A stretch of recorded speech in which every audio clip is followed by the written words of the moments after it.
ఏపీలో polling date దగ్గర పడుతున్న కొద్దీ రాష్ట్రంలో రాజకీయ వాతావరణం వేడెక్కుతోంది. ప్రధాన రాజకీయ పార్టీలు వైసీపీ, తెలుగుదేశం, జనసేన, బీజేపీ ప్రచార రంగంలోకి దూకుతున్నాయి. ఆయా పార్టీల అధ్యక్షులు సుడిగాలి పర్యటనలకు సిద్దమయ్యారు. ముఖ్యంగా సీఎం జగన్, టీడీపీ అధినేత చంద్రబాబు నేటి నుంచి రాష్ట్ర వ్యాప్త ప్రచారానికి శ్రీకారం చుడుతున్నారు. ఇడుపులపాయలో వైఎస్ఆర్ కు నివాళులర్పించాక మేమంతా సిద్దం పేరిట జగన్ బస్సు యాత్రను ప్రారంభిస్తారు. 21 రోజుల పాటు ప్రతి లోక్సభ నియోజకవర్గంలోని అన్ని అసెంబ్లీ స్థానాల గుండా ఈ యాత్ర సాగుతుంది. ఇక చంద్రబాబు ప్రజాగలం పేరిట చిత్తూరు, అన్నమయ్య జిల్లాల్లో పర్యటించనున్నారు. పవన్ కళ్యాణ్ 30న పిఠాపురం నుంచి ప్రచారానికి శ్రీకారం చుట్టనున్నారు.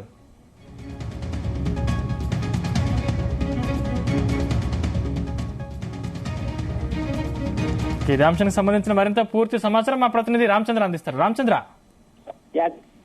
అయితే రాష్ట్రంలో యాత్రల సందర్శన ముఖ్యంగా ముఖ్యమంత్రి జగన్మోహన్ రెడ్డి తన సొంత ప్రాంతమైన రాయలసీమ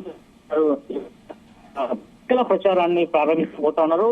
సీఎం జగన్మోహన్ రెడ్డి తన సొంత గడ్డ కడప జిల్లా నుంచి కూడా ఈ రోజు బస్సు యాత్రను ప్రారంభించి తర్వాత మేము సిద్ధం అంటూ సభను కూడా ఏర్పాటు చేశారు. మొదటగా ఆయన ఇడుపులపాయలో ఉన్నటువంటి తన తండ్రి సమాధి వద్దకు చేరుకొని అక్కడ ప్రత్యేక ప్రార్థనల అనంతరం అక్కడ ఒక సెంటిమెంట్ గా వస్తోంది. ప్రతి సంవత్సరం కూడా ఆయన ఎన్నికల ప్రచారాన్ని అక్కడి నుంచే ప్రారంభిస్తారు.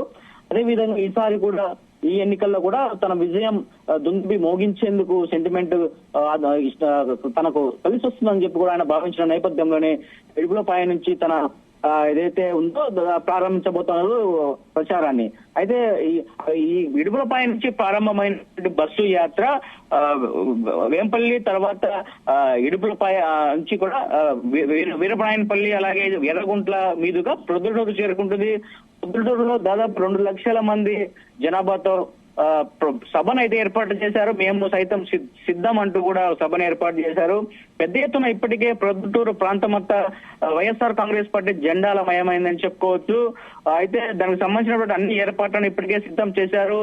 మొత్తం కడప పార్లమెంట్ పరిధిలో ఉన్నటువంటి 7 నియోజకవర్గాల నుంచి కూడా ప్రజలు తరలి రానున్నట్లుగా నిర్వాహకులు చెప్తున్నటువంటి పరిస్థితి అయితే ఉంది.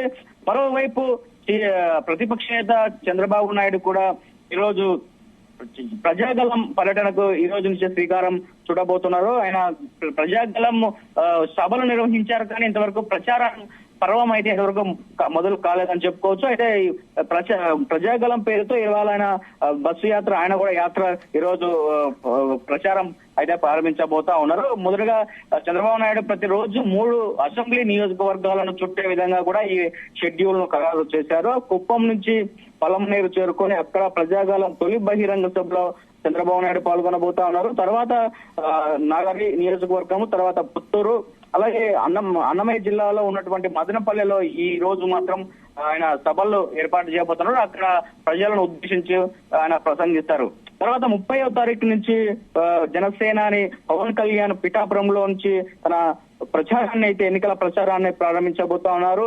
నియోజకవర్గంలో 3 రోజుల పాటు ఆయన పర్యటిస్తారు అక్కడే పిఠాపురంలో. ఎందుకంటే పిఠాపురంలో ఆయన పోటీ చేయబోతున్నటువంటి ప్రాంతం కాబట్టి అక్కడ 3 రోజుల పాటు ప్రచారము చేస్తారు. అలాగే పురుహూతిక అమ్మవారిని దర్శించుకున్న తర్వాత ఆయన వారాహి వాహనానికి పూజలు చేసి ఆ తర్వాత దత్తపీఠాన్ని సందర్శించిన తర్వాత బంగారు పాప దర్గాకు వెళ్తారు. ఆ తర్వాత ముఖ్యంగా 3 మత పెద్ద అటు దేవాలయము, అలాగే తర్వాత ఒక దర్గాను, తర్వాత చర్చి క్రైస్తవ పెద్దలతో భేటీ అయిన తర్వాత ఆయన ఎన్నికల ప్రచారాన్ని ప్రారంభిస్తారని చెప్పి కూడా మనకు సమాచారం ఉంది. అయితే మొత్తంగా చూసుకోవచ్చు, ఇంకా ఆంధ్రప్రదేశ్ రాష్ట్రంలో ఎన్నికల సమర శంఖం మోగిందని చెప్పుకోవచ్చు. ఇవాళ రాయలసీమలో చంద్రబాబు నాయుడు, జగన్మోహన్ రెడ్డి ఎన్నికల సమర శంఖాన్ని మోగించబోతా ఉన్నారు. అలాగే ఇంకా దాదాపు ఎన్నికల హడావుడి అయితే మొదలైందని చెప్పుకోవచ్చు. మరి ఎవరెవరు ఏ పార్టీ ఈ ప్రజలకు ఎవరు అధికారంలోకి వస్తే ఏం చేస్తామన్న హామీల వర్షం అయితే కురిపించే ప్రయత్నం అయితే చేస్తారు. అలాగే సీఎం జగన్మోహన్ రెడ్డి ఇవాళ మేము సిద్ధం అనే సభలో మాత్రం చేసినటువంటి పనులు ఏంటి, ఇంకా చేయాల్సినవి ఏమన్నా లేవు, దాదాపు 99% 100% మేనిఫెస్టోలో పెట్టినవన్నీ కూడా పూర్తి చేశాము కాబట్టి ప్రజల దగ్గరకు వెళ్లి ప్రజలకు మేము చేశాము, మమ్మల్ని ఆశీర్వదించండి అని చెప్పి కూడా ఆయన పార్టీ శ్రేణులకు దిశానిర్దేశము ఇచ్చే అవకాశం ఉంది. అలాగే మేనిఫెస్టోకు సంబంధించినటువంటి ఒక డేట్ కూడా ఈ రోజు ప్రకటించే అవకాశాలు ఉన్నాయని చెప్పి కూడా వైసీపీ వర్గాలు చెబుతున్నాయి. అటు ఇప్పటికే సూపర్ 6 పేరుతో చంద్రబాబు నాయుడు మేనిఫెస్టోను విడుదల చేశారు. తర్వాత ప్రజల్లో తిరుగుతున్న క్రమంలో ప్రజల నుంచి ఏవైనా వినతులు అలాగే సలహాలు సూచనలు వస్తే వాటిని కూడా మేనిఫెస్టోలో తుది మెరుగులు దిద్దే అవకాశం ఉంది.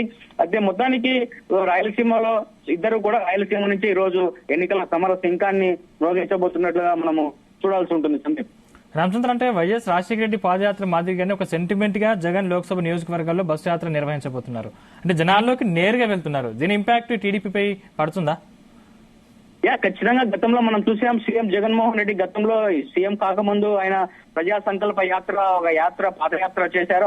గతంలో రాజశేఖర రెడ్డి కూడా 2003 సంవత్సరంలో కూడా ఆయన పాదయాత్ర ద్వారానే అధికారాన్ని చేజిక్కించారు. ఆ తర్వాత జగన్మోహన్ రెడ్డి కూడా అదే పంతాలో పాదయాత్ర చేసి ఇడుపులపై నుంచి ఇచ్చాపురం వరకు కూడా ఆయన దాదాపు 3400 చిల్లర పైచిలకు కిలోమీటర్లు పాదయాత్ర చేసి ఆ తర్వాత ఆయన అధికారాన్ని ఎవరు ఊహించని అత్యధిక మెజారిటీ 150 సీట్లతో ఆయన అధికారాన్ని చేజిక్కించారు. సో మరొకసారి ఆయన ప్రజల్లోకి రాబోతూ ఉన్నారు. ఎందుకంటే జగన్ సీఎం అయిన తర్వాత ప్రజలతో పెద్దగా మమేకం అవ్వలేదు. ఎందుకంటే ఎక్కడికక్కడ గ్రామాల్లో సచివాలయం ఏర్పాటు చేసి ప్రజలకు కావాల్సినటువంటి అన్ని వసతులు సౌకర్యాలు అన్ని కూడా వాలంటీర్స్ ద్వారా వాళ్ళ పనులన్నీ చేయించినటువంటి జగన్ ఇవాళ మొట్టమొదటిసారిగా ప్రజల్లోకి వెళ్ళబోతున్నారు. మరి ప్రజల నుంచి అయితే అనూహ్య స్పందన వస్తుందని చెప్పుకోవచ్చు. ఎందుకంటే సీఎం జగన్ ఎక్కడికి వెళ్ళినా కూడా ప్రజలు అలాగే కార్యకర్తలు అందరూ కూడా ఎక్కువగా వస్తారు. ఎక్కువగా ప్రభుత్వం నుంచి సాయము అలాగే జగన్మోహన్ రెడ్డి ఏదైనా సమస్య ఉంటే తన దృష్టికి తీసుకెళ్తే ఆయన మనకు ఖచ్చితంగా సాయం చేస్తారని నమ్మిన వాళ్ళే ఎక్కువ మంది వస్తుంటారు. మనం చూసాం అఫీషియల్ గా జరిగినటువంటి బహిరంగ సభల్లో కూడా చాలా మంది అనారోగ్య పాలైనటువంటి వారు వెళ్ళినప్పుడు ఆయన వారిని అందరూ కూడా హక్కున చేర్చుకొని వారికి కావలసినటువంటి వైద్య సహాయాన్ని కావచ్చు, ఆర్థిక సహాయాన్ని కూడా చేసినటువంటి నేపథ్యం ఉంది. సో ఆ నేపథ్యంలో ఈసారి కూడా జనం ఎక్కువగా వచ్చే అవకాశం ఉంది. అందులో బస్సు యాత్ర కాబట్టి బస్సు చాలా డిఫరెంట్ గా దాన్ని రెడీ చేయించారు, సిద్ధం చేయించారు.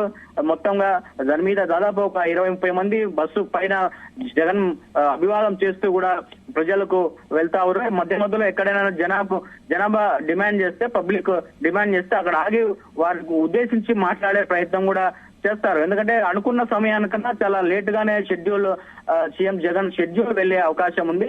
ఎందుకంటే దారి పొడవున ప్రజలు అలాగే పల్లెటూర్లు ఉంటాయి కాబట్టి ఆ పల్లెలలో ఎక్కువ జగన్ కు మాస్ ఫాలోయింగ్ ఎక్కువ ఉంది కాబట్టి ఖచ్చితంగా పల్లెలలో ప్రతి ఒక్కరు కూడా జగన్ కు సాధారణంగా స్వాగతం అలాగే జన నీరాజనాలు పలుకుతారని చెప్పి కూడా వైసీపీ శ్రేణులు చెబుతున్నారు. మరి చూడాలి. ఈ రోజు మొట్టమొదటిసారిగా సీఎం జగన్మోహన్ రెడ్డి ప్రజల్లోకి బస్సు యాత్ర ద్వారా వెళ్లబోతా ఉన్నారు. గతంలో పాదయాత్ర ద్వారా వెళ్లారు, ఇప్పుడు బస్సు యాత్ర ద్వారా వెళ్లబోతున్నారు. కాబట్టి ఖచ్చితంగా తనకు ఒక మంచి స్పందన అయితే వస్తుందని చెప్పి కూడా వైసీపీ నాయకులు కూడా భావిస్తున్నటువంటి పరిస్థితి అయితే కనిపిస్తోంది. సందీప్, రామచంద్ర, అంటే వీటికి అధికారులు ఎటువంటి ఏర్పాట్లు చేశారు?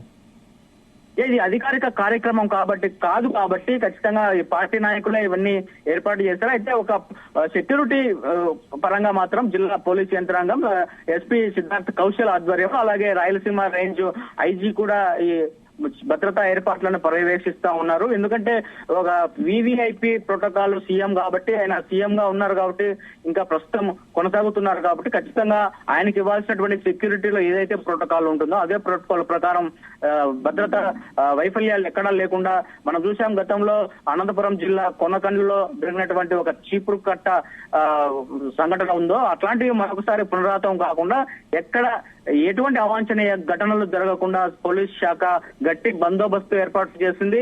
ఎందుకంటే బస్సు యాత్రలో ఎంతో మంది ప్రజలు బస్సు చుట్టుముట్టే అవకాశం ఉంది కాబట్టి దానికి సంబంధించినటువంటి అన్ని ఏర్పాట్లను కూడా ఇప్పటికే అక్కడ ఒక ట్రయల్ రన్ కూడా వేసినటువంటి పరిస్థితి ఉంది కాన్వాయ్ తో. కాబట్టి అధికారిక కార్యక్రమం కాకపోయినా పోలీసుల పరంగా మాత్రం భద్రత కల్పించాల్సినటువంటి అవసరం ఖచ్చితంగా పోలీసులపై వాళ్ళ బాధ్యత వాళ్ళపై ఉంటారు. పోలీసులు దానికి తగినటువంటి చర్యలు ఖచ్చితంగా తీసుకున్నారు. Sandeep, thank you Ramachandra.